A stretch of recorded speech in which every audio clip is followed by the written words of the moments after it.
Hello बच्चों, मैं हूं आपका बड़ा भाई मनीष और मैं आपका एकलव्य माइंड्स पे दिल से स्वागत करता हूं। क्लास 10th के बोर्ड एग्ज़ाम्स कुछ ही महीनों में आने वाले हैं, तो हम लोगों ने एक सीरीज़ शुरू की है जिसमें कि हम लोग चैप्टर वाइज हर चैप्टर को कई पार्ट्स में करके उसके सबसे इम्पॉर्टेंट जो MCQs हैं उसको सॉल्व किया करेंगे। तो आज हमारे सामने जो चैप्टर है वो है लाइफ प्रोसेसेस, जिसमें कि आज पहला पार्ट हम लोग कवर करेंगे और इस पार्ट में 10 क्वेश्चंस होंगे। तो आइए बिना ज़्यादा टाइम वेस्ट किए हुए चलते हैं अपने पहले क्वेश्चन पे। पहले क्वेश्चन को देखेंगे मेरे प्यारे बच्चों, तो हमारे सामने एक सेट ऑफ ऑर्गेनिजम्स दिए गए हैं जिसमें कि हमें वैसे ऑर्गेनिजम्स को चुनना है जिनमें कि सेम मोड ऑफ न्यूट्रिशन हो। भाई सेम मोड मतलब कि अगर पैरासिटिक हों तो सारे पैरासिटिक हों, अगर फोटोसिंथेटिक हों तो सारे फोटोसिंथेटिक हों। तो आइए ऑप्शन नंबर ए से शुरुआत करते हैं। ऑप्शन नंबर ए को देखें तो कस्कटा जो कि एक प्लांट है बट पैरासिटिक है। ईस्ट को देखें तो ये सैप्रोफिटिक है, सो ऑप्शन नंबर ए तो गड़बड़ हो गया। ऑप्शन नंबर बी की बात करें तो कैक्टस जो है वो फोटोसिंथेटिक है, टिक्स आर पैरासिटिक, ये भी गड़बड़ हो गया। थर्ड नंबर ऑप्शन पे आए तो कस्कटा प्लांट है बट पैरासिटिक है, टिक्स भी पैरासिटिक हैं, लाइस जो आपके बालों में होते हैं भाई जुएं वो भी पैरासिटिक है, leeches are also parasitic and tapeworm is also parasitic. So सारे के सारे पैरासिटिक हैं। So option number C is our correct answer. Next question पे चले मेरे प्यारे बच्चों, तो ये कह रहा है भाई कि which of the following options indicates the product formed after break down of glucose in our muscle cell when there is lack of oxygen. मतलब कि भाई देखो, हमारी बॉडी को जब भी ऑक्सीजन की ज़रूरत होगी, जब भी एनर्जी की ज़रूरत होगी तो ऑक्सीजन लाएगा और ऑक्सीजन चला के मारेगा ग्लूकोज पे, ग्लूकोज टूट जाएगा, ढेर सारी एनर्जी मिलेगी। बट कभी कभार ऐसा होता है कि भाई हमारी बॉडी को ऑक्सीजन प्रॉपर मिल नहीं पा रही है या फिर जितनी ज़रूरत है उतनी नहीं मिल पा रही है, तो हमारा मसल सेल क्या करता है कि वो बिना ऑक्सीजन के ही रेस्पिरेशन करता है। और आप जानते हैं मेरे प्यारे बच्चों कि ऐसे रेस्पिरेशन को हम लोग कहते हैं anaerobic respiration. And factually anaerobic respiration दो तरीके के होते हैं भाई। एक होता है भाई एल्कोहलिक फर्मेंटेशन और एक होता है लैक्टिक एसिड फर्मेंटेशन। तो एक्चुअली हमारे मसल्स में जो फर्मेंटेशन होता है, जो एनारोबिक रेस्पिरेशन होता है, वो लैक्टिक एसिड फर्मेंटेशन होता है। और इसमें क्या होता है मेरे प्यारे बच्चों कि एक ग्लूकोज का ब्रेकडाउन होगा और इस ग्लूकोज के ब्रेकडाउन से हमें मिलने वाले हैं दो पायरुविक एसिड और फाइनली उस दो पायरुविक एसिड को कन्वर्ट करते हैं दो लैक्टिक एसिड में और हमें मिलते हैं इससे दो ATP एनर्जी। हालांकि एनर्जी ये बहुत कम है बट मिले तो सही कम से कम, और दो लैक्टिक एसिड। तो हमारे पास कौन सा ऐसा ऑप्शन है जो कि कहता है कि लैक्टिक एसिड मिलेगी और एनर्जी मिलेगी? And we have the option number B as our correct answer. चलिए भाई नेक्स्ट क्वेश्चन की ओर बढ़ेंगे मेरे प्यारे बच्चों। नेक्स्ट क्वेश्चन हमसे क्या कह रहा है भाई, ये कह रहा है लिम्फ के बारे में। अब इससे पहले कि हम लोग इस क्वेश्चन को अटेम्प्ट करें, let's understand something about lymph. Lymph क्या होता है मेरे प्यारे बच्चों? जैसे मान लो कि हमारे पास ये ब्लड वेसल है और ये हमारे पास एक सेल है जस्ट सपोज। तो होता क्या है कि ये ब्लड वेसल आर्टरी के थ्रू आया हमारे सेल को कुछ मान लो कि ग्लूकोज वगैरह देने के लिए। तो इस ब्लड वेसल से ना किस इन कैपिलरी से कुछ चीज़ें यहाँ से लीक होती हैं जो कि यहाँ चली जाती हैं सेल में, और जो कुछ एक्सचेंज वगैरह करना होता है वापस यहाँ से अपना एक्सचेंज हो जाता है। बट जाहिर सी बात है कि इस एक्सचेंज के दौरान कुछ यहाँ पे चीज़ें होंगी जो कि बच जाएंगी, जो कि वापस नहीं लौट के जाएंगे। और इन्हीं चीज़ों को मेरे प्यारे बच्चों हम लोग कहते हैं टिश्यू फ्लूइड। या तो आप इसे टिश्यू फ्लूइड कह लीजिए या फिर आप इसे इंटरस्टिशियल फ्लूइड कह लीजिए। अब असल में क्या होता है ना कि इस टिश्यू फ्लूइड को वापस तो हमारी बॉडी में लेके जाना पड़ेगा, तो इसी टिश्यू फ्लूइड को इकट्ठा करके ले जाते हैं एक अलग टाइप के वेसल्स में जिनका नाम होता है भाई लिम्फ वेसल्स। अब यहाँ पे दो बातें बहुत ज़रूरी हैं। सबसे पहली कि इस टिश्यू फ्लूइड में क्या क्या होगा, तो भाई इन टिश्यू फ्लूइड में मेनली एक तो वाटर होगा, ठीक ठाक वाटर होगा भाई, लगभग 90% वाटर होगा, और छोटे छोटे स्मॉल प्रोटीन्स आपको मिल जाएंगे। And along with small proteins मेरे प्यारे बच्चों आपको इसमें मिलेंगे कुछ ब्लड कॉर्पसल्स, और ब्लड कॉर्पसल्स में मेनली आपको मिलेंगे WBCs। भाई RBCs ना के बराबर और प्लेटलेट्स भी ना के बराबर। सो पहली बात तो कि टिश्यू फ्लूइड में आपको मिलने वाले हैं क्या, वाटर, प्रोटीन्स, WBCs, जो कि वही टिश्यू फ्लूइड जब लिम्फ वेसल्स में चले जाएंगे तो इनको हम लोग बोलेंगे लिम्फ। तो सर ये लिम्फ वेसल्स में क्यों गए भाई? लिम्फ वेसल्स में इसलिए गए क्योंकि यहाँ से वापस तो इसको ब्लड में डालना पड़ेगा ना। अगर छोड़ देंगे इन टिश्यू फ्लूइड को यहीं पे तो ये पूरी की पूरी स्वेलिंग हो जाएगी, पूरी एडिमा हो जाएगी। तो वापस इसको यहाँ से लेके जाएंगे और जो हमारे बॉडी के मेजर वेन्स हैं यहाँ से मान लो कि लेके गए और इसको ले जाकर डाल दिया भाई वेन में। आप बोलेंगे सर वेन में क्यों डाला? अरे भाई वेन ही तो है ना जो ले जाकर के बाद में वापस हार्ट में डाल देगा। तो यहाँ से जो लीकेज हुई थी वो लीकेज को वापस हम ले जाकर के हार्ट में डाल देंगे वेन के थ्रू। सो यहाँ पे दो इंपॉर्टेंट चीज़ें। पहले इंपॉर्टेंट चीज़ क्या है भाई कि हमारे लिम्फ में है क्या क्या, तो वाटर है, छोटे मोटे प्रोटीन्स है, डब्ल्यूबीसीज हैं, और वापस इसे ले जाकर के ड्रेन कहाँ करेंगे लिम्फ वेसल्स, तो वेन में। अब कौन सा ऐसा ऑप्शन है जो कि आपको ये दोनों बातें कह रहा है? भाई मेरे को तो नज़र आ रहा है एक तो ऑप्शन नंबर यहाँ पे बी मेरे को नज़र आ रहा है, जो कह रहा है कि इसमें थोड़ा बहुत वाटर होगा, प्लाज्मा होंगे, प्रोटीन्स होंगे और ब्लड सेल्स। यहाँ पे ब्लड सेल्स आई मीन डब्ल्यूबीसीज। और एक मेरे को ऑप्शन दिख रहा है मेरे प्यारे बच्चों, ऑप्शन नंबर डी, ये कहता है कि लिम्फ वेसल्स जो हैं वो लिम्फ को कैरी तो करेंगे और फाइनली उसे ले जाकर दे देंगे वेन्स में। सो ऑप्शन नंबर बी और डी मेरे को करेक्ट लग रहे हैं। So option number B is our correct answer, जो कहता है बी एंड डी। आप सोचेंगे सर ये ए और सी ये दोनों क्यों गलत है? भाई देखो भाई क्यों गलत है। ए में तो कह रहा है कि ये वापस ले जाके जो है ना ये लिम्फ को आर्टरीज में डालेंगे। आर्टरीज में डालेंगे भाई, वो तो वेन्स में डालेंगे ना। और जो ऑप्शन नंबर सी है वो कह रहा है कि प्लाज्मा होंगे, प्रोटीन्स होंगे और आरबीसीज होंगे। भाई आरबीसीज कहाँ से होंगे? डब्ल्यूबीसीज होंगे। So option number B is our correct answer. So हम लोग मूव करते हैं अपने ऑप्शन क्वेश्चन नंबर 4 पे। देखिए भाई क्वेश्चन नंबर 4 क्या कहता है, इसमें हमें पहचाननी है कि इसमें जो पी क्यू आर और एस क्या है। सो अगर हम हार्ट के स्ट्रक्चर के बारे में थोड़ा बहुत समझते हैं तो this is our right atrium, this is left atrium, this is right ventricle and this is left ventricle. तो यहाँ से अगर देखें तो यहाँ पे हमारे पास है भाई लंग्स, और मान लेते हैं कि नीचे में होंगे हमारे सारे बॉडी पार्ट्स। अगर ध्यान से समझें तो राइट वेंट्रिकल से यहाँ से ब्लड चलेगी पल्मोनरी आर्टरी के थ्रू और वो जाएगी लंग्स में, और लंग्स से पल्मोनरी वेन से ब्लड चलेगी और वो जाएगी लेफ्ट एट्रियम में, और वापस लेफ्ट एट्रियम से लेफ्ट वेंट्रिकल में ब्लड जाएगी, लेफ्ट वेंट्रिकल से ओर्टा के थ्रू ब्लड निकलेगी और वो चली जाएगी पूरी बॉडी पार्ट में, और बॉडी पार्ट से वापस वेना कावा से होते हुए वो राइट एट्रियम में चली जाएगी। तो अगर हम यहाँ पे गौर से देखें तो जैसा कि मैंने आपको बताया कि लंग्स में जो यहाँ से हमारे पास ब्लड लेके जाने वाली आर्टरी है उसका नाम है pulmonary artery. So P is pulmonary artery, और क्यू तो हमें नज़र आ ही रही है भाई कि लंग्स की कैपिलरीज हैं।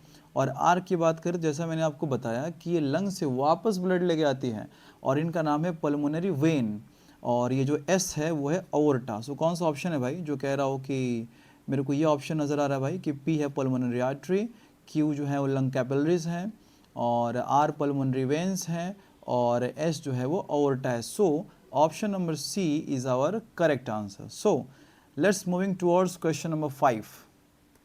क्वेश्चन नंबर 5 अगर देखें प्यारे बच्चों तो ये कहता है कि इनमें से हमें चुनना ये है कि रेस्पिरेशन के दौरान एनारोबिक रेस्पिरेशन, ध्यान दें एनारोबिक मीन्स बिना ऑक्सीजन के अगर रेस्पिरेशन होगा तो ह्यूमंस क्या प्रोड्यूस करेंगे और ईस्ट क्या प्रोड्यूस कर। तो सबसे पहले हम लोग बात करें भाई कि ह्यूमंस क्या प्रोड्यूस करेंगे एनारोबिक रेस्पिरेशन में। थोड़ी देर पहले मैंने आपको बताया भी था कि एनारोबिक रेस्पिरेशन के दौरान जो ह्यूमंस हैं उनमें क्या होता है, मेनली दो चीज़ें प्रोड्यूस होती है। एक तो कि लैक्टिक एसिड प्रोड्यूस होगी, और दूसरी चीज़ कि उनमें प्रोड्यूस होगी एटीपी मीन्स एनर्जी। और भी अगर आप ईस्ट की बात करेंगे ना उनमें एल्कोहलिक फर्मेंटेशन होता है, और एल्कोहलिक फर्मेंटेशन के दौरान उनमें बनता है इथेनॉल, और इथेनॉल के साथ साथ प्यारे बच्चों उनमें बनती है CO2 प्लस एनर्जी। तो आइए देखते हैं भाई कौन सा अपना ऑप्शन सही है। सबसे पहली बात तो कि ह्यूमंस में लैक्टिक एसिड प्रोड्यूस होने वाली है, तो फिलहाल तो हमें ऑप्शन बी और डी दोनों नज़र आ रहा है, दोनों में आगे बढ़ते हैं। लेकिन भाई साहब ह्यूमंस में CO2 प्रोड्यूस नहीं होता ना, तो इसका मतलब कि डी ऑप्शन नहीं है। सो और correct option is option number B. लेकिन चलिए आगे भी देख लेते हैं, ईस्ट की बात कर लो यार। तो ईस्ट में कहता है कि लैक्टिक एसिड प्रोड्यूस होगा, तो यहाँ पे साफ साफ कह रहा है कि भाई प्रोड्यूस तो नहीं होगा। अच्छा हाँ CO2 प्रोड्यूस होगा। So option number B is our correct answer. चलिए नेक्स्ट क्वेश्चन की तरफ हम लोग बढ़ेंगे मेरे प्यारे बच्चों।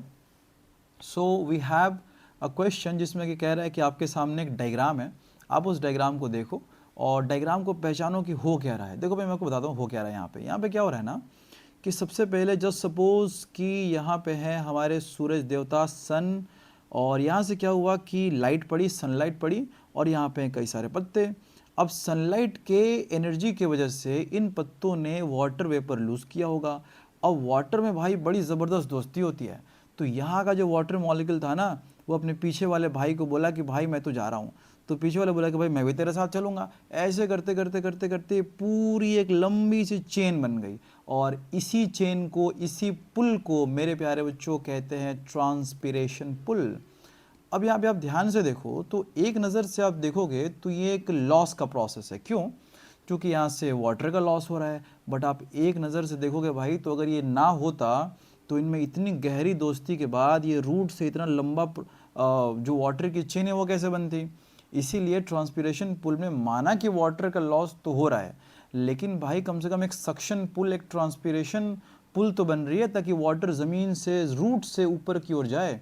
सो यहाँ पे कौन सा ऐसा प्रोसेस है जो कि ट्रांसपिरेशन कह रहा है भाई? So we have option number B कि ट्रांसपिरेशन में क्या होता है बताओ? एक सक्शन फोर्स बनता है जो कि वाटर को ऊपर की ओर खींच करके ले जाता है। So option number B is our correct answer. चलिए क्वेश्चन नंबर 7 की ओर बढ़ेंगे। क्वेश्चन नंबर 7 हमसे ये कहता है, वो तो सेम क्वेश्चन है भाई। ये कह रहा है कि अगर ऑक्सीजन की कमी हो गई हमारे बॉडी में, लैक ऑफ ऑक्सीजन मसल्स में, तो क्या होगा? तो कहता है कि मान लो कोई क्रिकेटर है, वो क्रिकेटर को क्रैम्प्स आ गए, ऑक्सीजन की कमी हो गई, तो क्या होगा उससे? भाई मैंने आपको थोड़ी देर पहले बताया कि अगर हमारे बॉडी में ऑक्सीजन की कमी हो गई है तो ऐसे केस में हमारे बॉडी में होगा एनारोबिक रेस्पिरेशन। और उस एनारोबिक रेस्पिरेशन में होता क्या मेरे प्यारे बच्चों कि शुरुआत में तो उस ग्लूकोज से बनेगी 2 पायरुविक एसिड, और अल्टीमेटली वो 2 पायरुविक एसिड बनाएंगी 2 लैक्टिक एसिड और साथ में एनर्जी। तो कौन सा ऐसा ऑप्शन है जो कि कहता है कि उस क्रिकेटर के मसल्स में लैक्टिक एसिड एक्यूमुलेट हो गए जो कि बने थे पायरुविक एसिड से? सो हमारे पास एक ऑप्शन है, कहाँ गया भाई? डी। यस, ये कहता है कि पायरुविक एसिड से या पायरुवेट से बन गया lactic acid. So option number D is our correct answer. चलिए हम लोग बढ़ेंगे नेक्स्ट क्वेश्चन के, क्वेश्चन नंबर 8। बड़ा अच्छा क्वेश्चन है भाई। ये कह रहा है आपसे कि इनमें से कौन सा ऐसा ग्लैंड है जो कि एंजाइम भी सिक्रेट करता है और हार्मोन्स भी सिक्रेट करता है? भाई देखो भाई, एक बात तो आप समझ लो कि हमारे बॉडी में जितने भी ग्लैंड्स हैं ना मेरे प्यारे बच्चों, ये ग्लैंड्स होते हैं 3 तरीके के। या तो वो एक्सोक्राइन ग्लैंड है, या तो वो इंडोक्राइन ग्लैंड है, या तो वो हेट्रोक्राइन ग्लैंड है। तो ये 3 तरीके के ग्लैंड्स हमारे बॉडी में मिलेंगे हेट्रोक्राइन। अब भाई देखो, अगर वो एक्सोक्राइन है तो वो एंजाइम्स प्रोड्यूस करने वाले ग्लैंड है, अगर वो एंडोक्राइन है तो वो हार्मोन्स प्रोड्यूस करेंगे, और अगर वो हेट्रोक्राइन ग्लैंड है तो भाई वो दोनों प्रोड्यूस करेगा। कौन कौन सा है? वो एंजाइम्स भी प्रोड्यूस करेंगे एज वेल एज हार्मोन्स। और हमारे बॉडी में जो कुछ ऐसे ग्लैंड्स हैं उनमें सबसे इंपॉर्टेंट है पेनक्रियाज, जो कि आपको याद रखनी है। और मेरे प्यारे बच्चों, पता नहीं आप जानते हो नहीं, testis is also a heterocrine gland as well as ovary. तो फिलहाल अगर हम गौर से देखें मेरे प्यारे बच्चों, तो ये कह रहा है कि इनमें से कौन सा ऐसा ग्लैंड है जो कि एंजाइम और हार्मोन दोनों ही सिक्रेट करता है? तो भाई हमारे लिए तो सबसे पॉपुलर, चूँकि यहाँ पे पेनक्रियाज है ये, तो ऑप्शन नंबर सी जो कि पेनक्रियाज को हिंट कर रहा है, so option number C is our correct answer. चलिए भाई, सो हम लोग बढ़ते हैं मेरे प्यारे बच्चों नेक्स्ट क्वेश्चन की ओर। इसमें सवाल यह है कि आप एक डायग्राम को देखो जो कि एक स्टोमेटा का डायग्राम है, और कहता है कि आप चूज़ करो कि इनमें से कौन सा ऑप्शन सही है। भाई आप गौर से देखोगे ना, तो जो ए है वो बाहर के सेल्स को दर्शा रहा है। So A are actually epidermal cells. तो ए जो है ना बेटा, ये जो भी आपको सेल्स नज़र आ रहे हैं, they are actually epidermal sales.